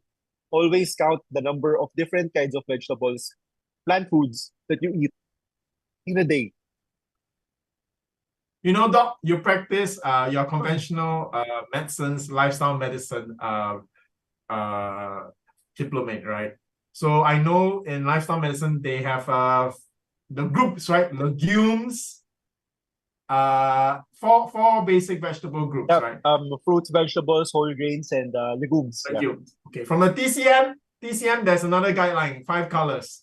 So when you eat vegetables, get the 5 colors, right? Get the purple, red, orange, yellow, white, and green. Right? So and each actually tend to have particular uses. Although each vegetable has specific benefits, in general, right? I think purple colors are good for healing, if I remember correctly. Right? I can't remember the function of the rest, but so you have, like what Dr. Jansen says, it's not the quantity. It's very important when you're doing your lifestyle, eating vegetables, to have variety, right? And one is just choose vegetables of different colors. It'll be more effective than eating a lot of one vegetable. Okay, I just want to greet more of our avid viewers. Ms. Joy Cabrera, She Palma, Mavs Agot, Felicissima Siman, and Vidas Das Munoz. Next question is thrown privately. So, can we still survive prostate cancer stage 4? Oh. At stage 4 prostate cancer, very difficult to say. I have to know what kind of prostate cancer you have and where it spread. In generally speaking, if you have castration-resistant prostate cancer, then the prognosis is not good. Castration-resistant, no, prostate cancer. Yeah. So, and I have to also know how far or how far are you in it already? In stage 4, how bad is your situation? From there, I would have a better understanding, because prostate cancer is a very slow growing cancer. Even patients who are on stage 4, their profile is very wide. It's a wide range of profile. So there are stage 4 prostate cancer patients who are very healthy.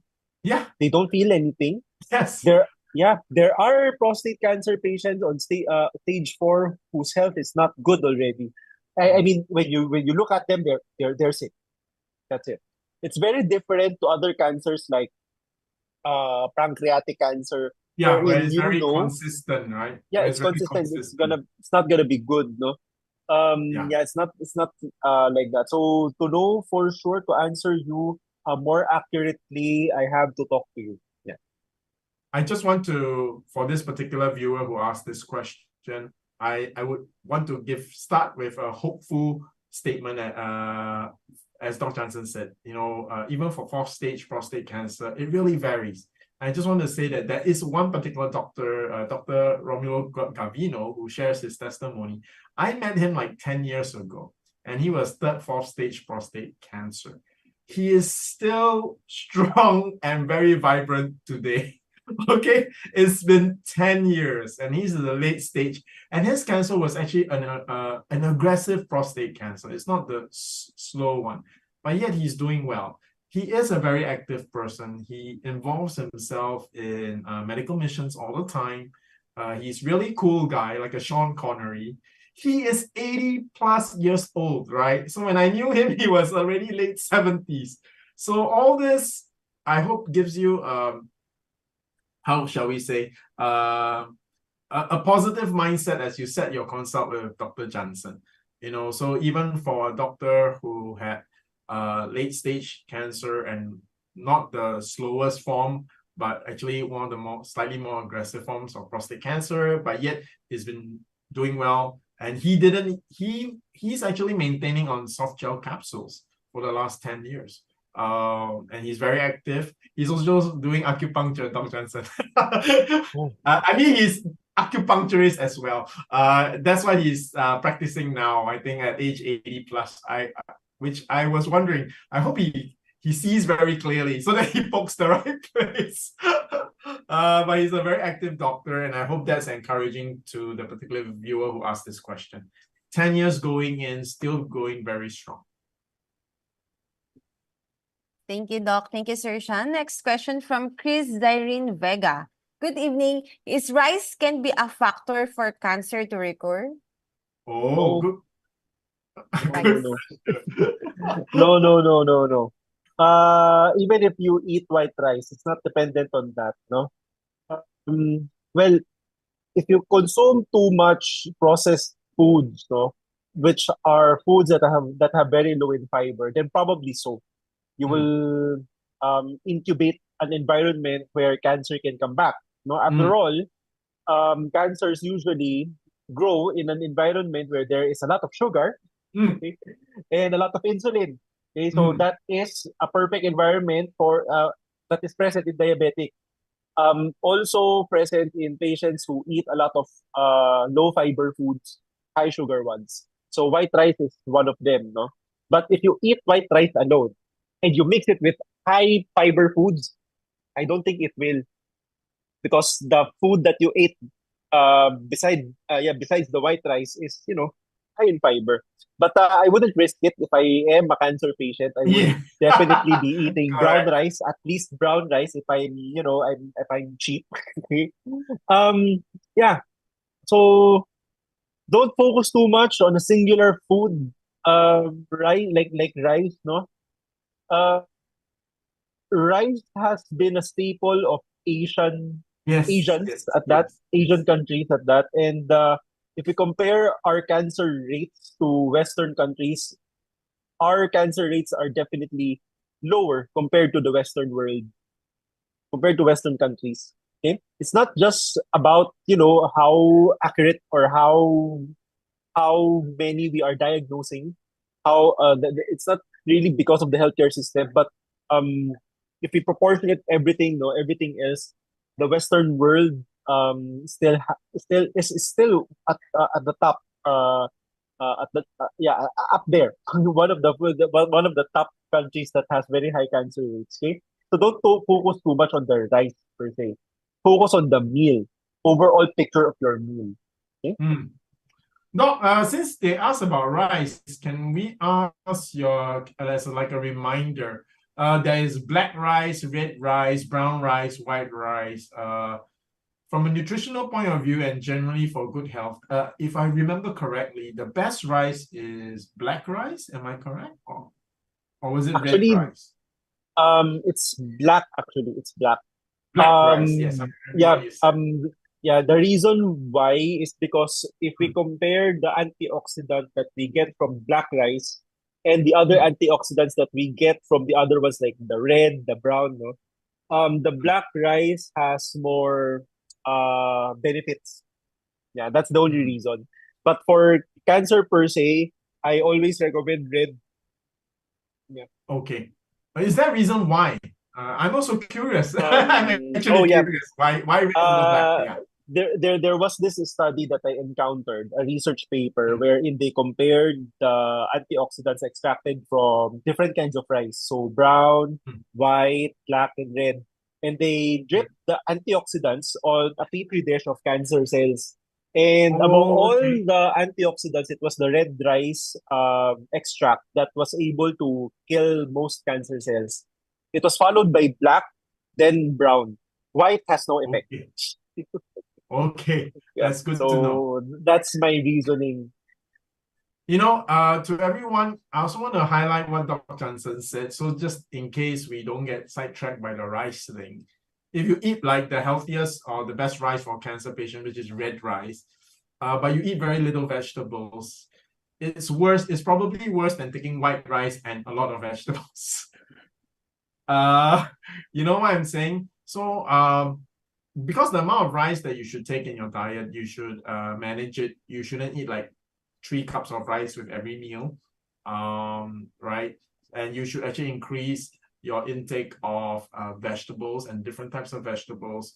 And if you have a wide variety of vegetables and a good quantity of them, including your legumes, then whether you eat white rice or red rice, the impact is minimal, right? Because you're going to get lots of antioxidants from your vegetables as well, right? So the focus is not so much the rice, but make sure you start with a wide variety of vegetables, plant-based. And if you've already done that and you want to maximize, then yeah, then you go and pick the red rice as Dr. Jansen has recommended.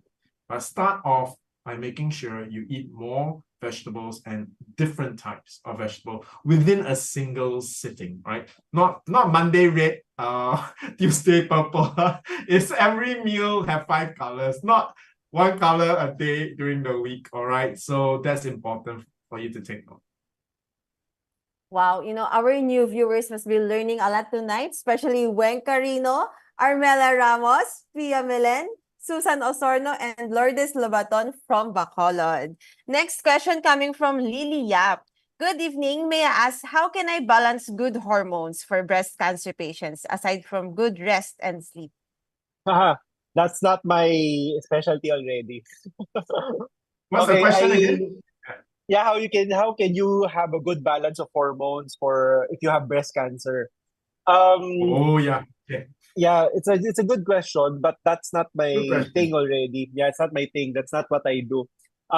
You have to go see an integrative medicine doctor who does bioidentical hormone therapy. Bioidentical hormone therapy. You have to go see one for your question to be answered. But just for you to be able to have a take home some value from this. If you have breast cancer, number one thing that you have to avoid so that not to poke the cancer is to avoid dairy products because dairy has protein that makes tumors grow. So avoid those foods if you have cancer or if you are on remission already because you can wake up the cancer again. Again, dairy has protein that can make tumors grow. And that protein's name is casein. Okay, casein, that is spelled as CASEIN. Okay, so that is present in 3-in-1 coffee. Go take one at your kitchen right now and go read the ingredients list. Casein. So that's a milk derivative. Okay, so yeah.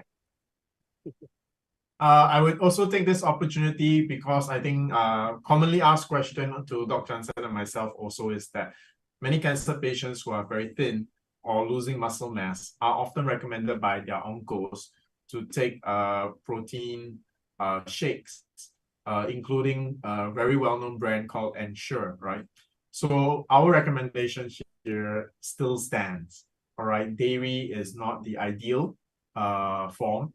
And good news, Ensure has the plant-based Ensure, also rich in protein, but it's plant-based protein. So that would be our recommended choice if you have to take a protein shake. Okay, yeah. Okay, we're almost at the end of the webinar. Last 3 questions from Pia Melhen. Hello, good evening. I'm using PPARS powder since I'm now stage 3 breast cancer patient. I'm scheduled for June 3 for chemo. Is it fine if I continue PPARS while having my first cycle of therapy? Thank you. Yes, yes. Oh, You have yes. to, you have to. Yes, and Yeah. have a consult with Dr. Jansen, all right, so that he can guide you through the entire process. Yeah, because there's more to it than that. Okay, it's not just simply just taking, no. Yeah, I would have to also know what kind of chemotherapeutic drug you're being prescribed with, so as to prevent any interactions. Okay. Well, the interactions is not much so that it will negate each other's effects or you can develop bad side effects. No, it's for you to maximize the benefit of the Maximize, chemo that's and the right. benefit of the PPARs. It's more of that one rather than interacting than causing harm. Yeah. Yeah. Correct. Okay. Thanks, Doc, for clarifying that. It's more for you to maximize both your chemo and your PPARs. They don't counteract each other. They don't have a negative contraindication. Okay, so it's perfectly safe and good. It's just that both the chemo and the PPAR extracts are financially heavy commitments. So you want to maximize since you are spending a good amount of money. Both. All right. Yeah.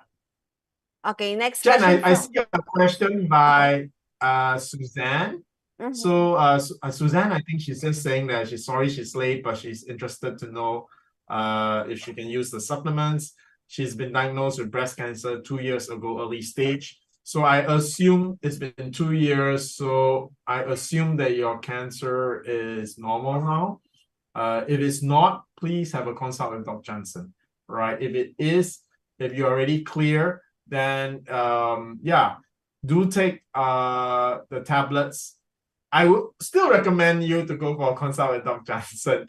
Why? Because I'm sure since you have gone through cancer diagnosis, positive cancer diagnosis, it might be a good chance and opportunity just to see if there are any specific lifestyle changes that you need to be aware of. Are there? It's been 2 years. It'll be good to check whether there will be other protocols, including if it's even necessary or good idea for you, maybe even to be on Simply Nature soft gel capsule or extract powder just to give your immune system a boost, right? So there are many possibilities. The fact that you're asking this question means that you are very proactive about staying cancer-free. So I think that's a very good approach. And I need to satisfy your curiosity, you probably want a more comprehensive answer. But my straight answer is yes, you can take the supplement. I would recommend you the soft gel capsule with the tablets. Soft gel capsule for at least a month. And then after that, the tablets for maintenance, right? Now, if there's anything that appears that gives you a reason to be, I guess, worried, all right, then move on to the extracts. But at that point, if you have something to worry about, I will also encourage you to quickly set up an appointment with Dr. Jansen so that we can thoroughly look at your condition. Yes, even after completing the treatment, it's important to schedule regular checkups with your healthcare team. So for those of you who wish to have a consult with Doc Jansen Kalalan, the link to schedule an appointment is in the description box or comment section below. Our pretty healthcare specialist, Beth, and Miss Irish will reach out to you shortly. Next question Oh, from sorry, Con. Jen. Sorry, Jen. I saw this one by Elena. So, Okay. very good. She's been eating vegetables, broccoli, cauliflower, mushroom, green beans, since breast cancer stage 1. Oh, you diagnosed breast cancer stage 1. So good news, you are going to be fine. You know, if you maintain this, you're going to be fine. You have uric acid, right? I don't understand Tagalog, but I'm guessing she says uric acid. For uric acid, right, take PPAR tablets. That's going to be very effective for uric acid, okay, to help manage it as a first approach before you try anything more specific. So if you are taking PPAR tablets, at least 10 micro tablets 2 to 3 times a day, which is about 20 micro tablets minimum for you to see effect. And how fast will your uric acid alleviate or improve? Usually within a month. Okay. Yeah. My brother-in-law actually failed his insurance medical examination because of uric acid. So just by taking the PPAR tablets, 1 month later, he passed all his medical tests and he qualified for his medical insurance. So that's why. But you're already on a very good, and be happy and confident. You know, cancer stage 1, it's chances of you beating it is like 90%, 90 plus, high 90s, and you're eating so healthily. So kudos to you. We're all rooting for you, Elena. Wow. Okay, there's more questions from Connie Librero. Can we take PPARS while taking anastrozole and celedronic? I'm a breast cancer 2A patient. Yes, definitely. It won't have any interaction between those medications. Yeah, you can. Okay. From Rose Chan. Hi, good evening. I just want to ask, Doc, I undergo 3 times chemotherapy already and advised to do PET scan on 2nd week on May to see the result if it will continue my 4th chemo. My question is, I'm taking herbal medicine, the one that is done through boiling. What could that be? Can I take or drink it even I'm going through chemo? Yeah, what could that be? What could that be? Okay. We can't answer this question because we don't know the one that you're boiling. Number 1, I first of all do ask that TCM and tell the TCM that you're undergoing chemotherapy, all right, and that will it have contraindication? A lot of TCMs actually have opinion. If your TCM tells you don't take chemo, then and yet you're going for chemo, then I would say don't take it at the same time, right? Because that implies that there might be some contraindication, and that also implies that maybe his knowledge on chemotherapy is not very specific, right? So from a general TCM point of view, they don't like strong conventional medicine. Okay, and I'll share with you why. In general, except for crisis, even TCMs, because my uncle is a neurosurgeon from China, but he's also a TCM practitioner. In fact, he's a researcher.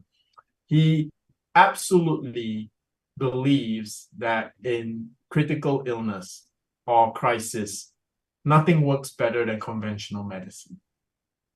All right. So if you have a sudden super high spike in your blood sugar, nothing works better than an insulin shot, right?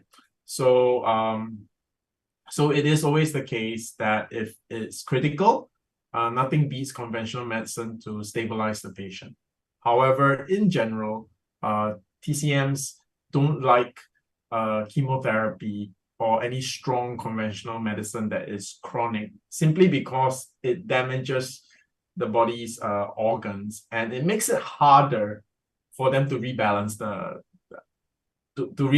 the organs and the body. So in general, they will have some resistance to it. Okay, but for your question, I wouldn't mix. Honestly, TCM prescription is not supplementation of food. I hope every viewer understands this. TCM is drug. It's natural herbal drugs, right? Drugs are generally synthetic, all right, but natural drugs or herbs have toxicity elements to it. So there could be contraindications with your chemotherapy drug. So I would not mix strong conventional drugs with TCM. If you want to be confident, then ask your TCM and check his reaction. If he's very confident, then okay, it's up to you. But if he's not sure, then I wouldn't mix the two.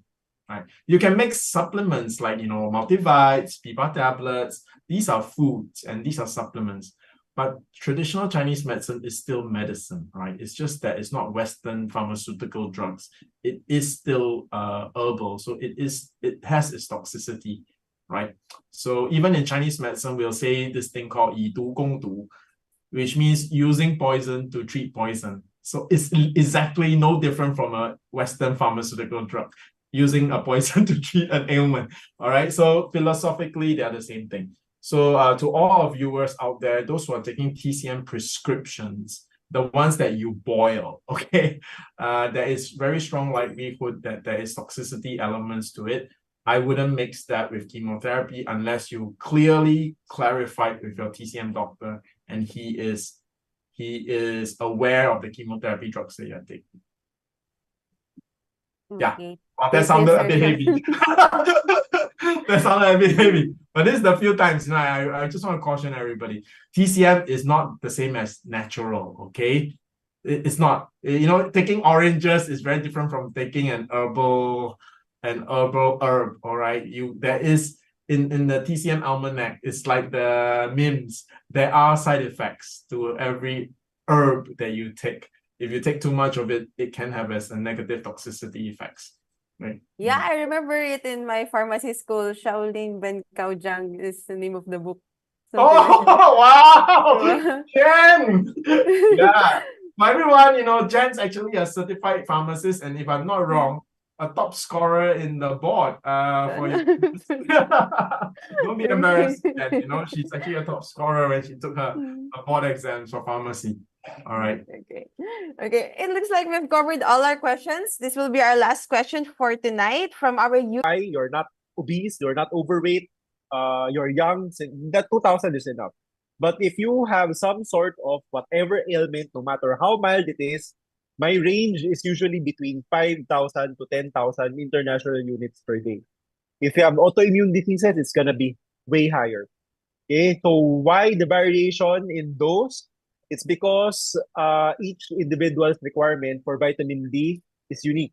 Okay, because we have what we call SNPs, SNPs, no? So SNPs are variations in our genetic makeup that makes us develop vitamin D resistance. So vitamin D resistance is very similar to your insulin resistance in diabetes. Okay, you would have to have a higher amount of vitamin D for it to have its effect.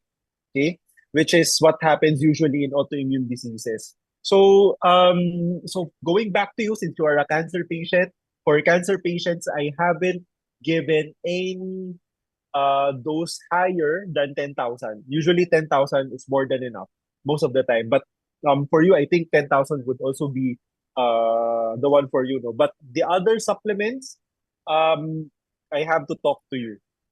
Okay, so yeah, there you have it. I don't know if you need even some sort of detoxing. I don't know, depending on how you live your lifestyle, some detox would probably be needed, or I don't know, because I mean you've had your chemo, you've had your chemo, right?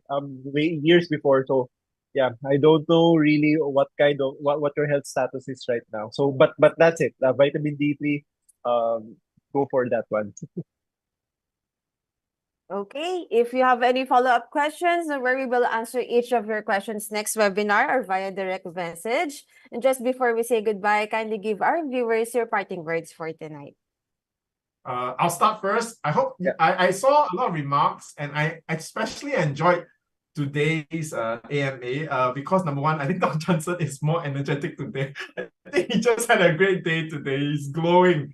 I saw less patients today. That's why I'm not drained. Yeah, it's very animated today. And our topic today is really quite interesting. I mean, we branched in a little bit into TCM, and that's also a reason why Dr. Jansen is looking at acupuncture for pain management, and I went into TCM courses. It's because we realized a lot of our viewers are now looking not just at conventional medicine, not only at integrative, but even looking to things like TCM. So I hope our little segue into TCM gives you good understanding, or at least a better basic understanding on how you can integrate it into your cancer treatment. And I just want to remind everybody, especially when Dr. Jansen gives recommendations, do remember that when Dr. Jansen gives recommendations, it's for a general scenario and not specifically for you. So for you, if you want Dr. Jansen to give a specific advice for you, then go for a consult with him, all right? Because just asking the basic questions that we have over a program like this is not sufficient to give a specific prescription or recommendation for you, all right? So do remember that and have a consult with Dr. Jansen. No? Yeah. Yeah, that's true. No, if you need more advice, yeah, I suggest schedule up an appointment, but do it fast because my schedule is usually full most of the time. So yeah. And lastly, about food, no. I think I have to say it here. So when you go for the consult, you don't repeat it. And Okay. don't be too hung up on food. For food, make it simple because Yeah. diet or nutrition, although it's very important, no, to eat healthily, it's also one of the pleasures in life. Okay, so you have to make it enjoyable. Um, the the things that I usually say to patients, so during consultations is, when you approach food, approach it in general. Don't be too hung up on the specifics or on the details. The one that you have to remember are only two things. If you are a cancer patient, go vegetarian. Okay. Number two, make your plate a rainbow. So eat various amounts of food, various amounts of plant foods. The amount is not important. What's important is the variety. Okay. The amount would only be important is when if you are already underweight. Okay, if you are underweight, then that changes because then you would have to eat a lot. You would have to eat more protein. Okay. Now, when it comes to protein, um, so we know that cancer cells feed on sugar. Okay. I've already introduced the concept of cancer cells feeding on cholesterol. There's another one. Cancer cells also love amino acids, specifically glutamine. Glutamine, branch chain amino acid, and leucine. So those three, cancer cells really love them. There's a way on how we can mitigate the absorption, or at least help you help your body to mitigate, slow down the absorption of the cancer cells of these amino acids. So you can drink green tea, matcha. Matcha is also green tea. EGCG is the active form of green tea, so you can also use that. No, so you take in green tea just with your meal, Okay, especially if you're eating a meal that is very high in glutamine. Okay, there's another medication that you can take. It's loratadine. It's an antihistamine. Yeah. So anti-loratadine inhibits the absorption of cancer cells, the absorption of glutamine by cancer cells. Yeah. Loratadine. One of the few drugs that has that kind of effect. Okay. So that's one tip. And I hope when you go into the consult, you don't repeat them already. We don't repeat this, no. So yeah, at this point, I think you would have a very good idea on what to eat and what not to eat. And yeah, again, I'll repeat that plant foods are okay. All plant foods you can eat, and the animal food products are the ones that are you have to avoid. Okay, by default, cancer patients have to be on a vegetarian diet. Okay, so there you have it. So I hope and pray we can make the consultation shorter from this point forward. For those of you who will go for a consult with Dr. Jansen, here's a nutrition. And they can also, if any of your questions are a bit more specific to your case, they can ask Dr. Jansen quickly and then reply to you,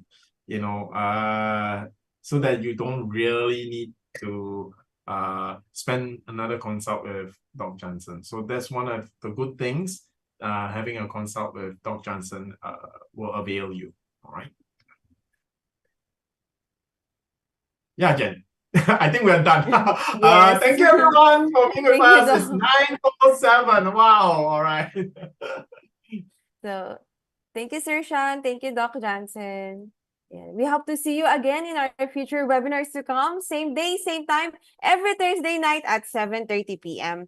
For next week, we will discover the most effective imaging modalities to detect cancer. But for tonight, it's the last day of Lazada Sulit Sweldo sale. So check out participating items like the PPARS tablets and the Plus with polyphenols such as resveratrol, 26% off from the official Lazada Mall of Simply Nature Inc.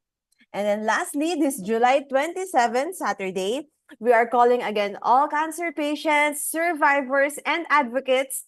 Let us all come together to beat the odds using medical nutrition, oncology, surgery, and PPARS in fighting cancer. This seminar isn't just about learning, it's about empowerment. Because every health journey is unique, but you are never alone. And together, we are stronger than cancer. So thank you once again for watching Simply Nature webinar powered by SMG or Simply Healed Medical Group.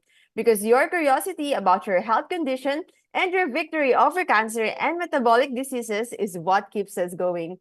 Here in Simply Nature, we are always with you from start to healing. Stay informed and stay healthy. Thank you, everyone. Good night and God bless you all.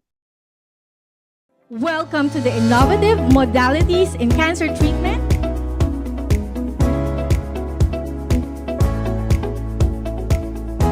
The 5.9 centimeter mass was gone. I was actually, at this point, I was surprised myself. How can it happen in just a span of 1.5 months? So I asked them, what did your uncle say about this mass? Their uncle said that, yeah, indeed, the tumor was gone. It's just a cavity. It's non-enhancing. Now you know, cancer eats what? Cholesterol, right? Simply Nature people can lower what? Cholesterol. Now you understand why you're taking the tablets? Make sense? Yeah, so more powerful than I tell you this miracle product. Just buy, eat, cure. No, we shouldn't do that, right?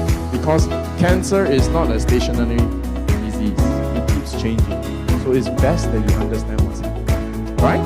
Especially if we are talking about solid tumors. The number one modality of treatment is surgery.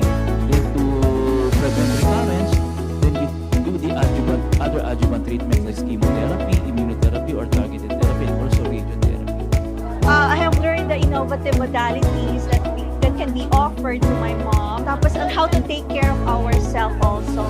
Siguro si mom pwede sa powder, ako po pwede sa PPARS Plus naman. Yes, I will invite friends and family members na umattend sa ganitong klase ng ano. Kasi masaya ako eh. Para bang ano, kasi masaya yung outcome, yung staff, helpful, friendly, plus yung yung panelist responsive sila sa mga tanong, plus very honest sila sa mga questions, sa mga pagsagot sa mga questions. Basta, nasasayahan ako. Ganun. We're always with you from start to finish.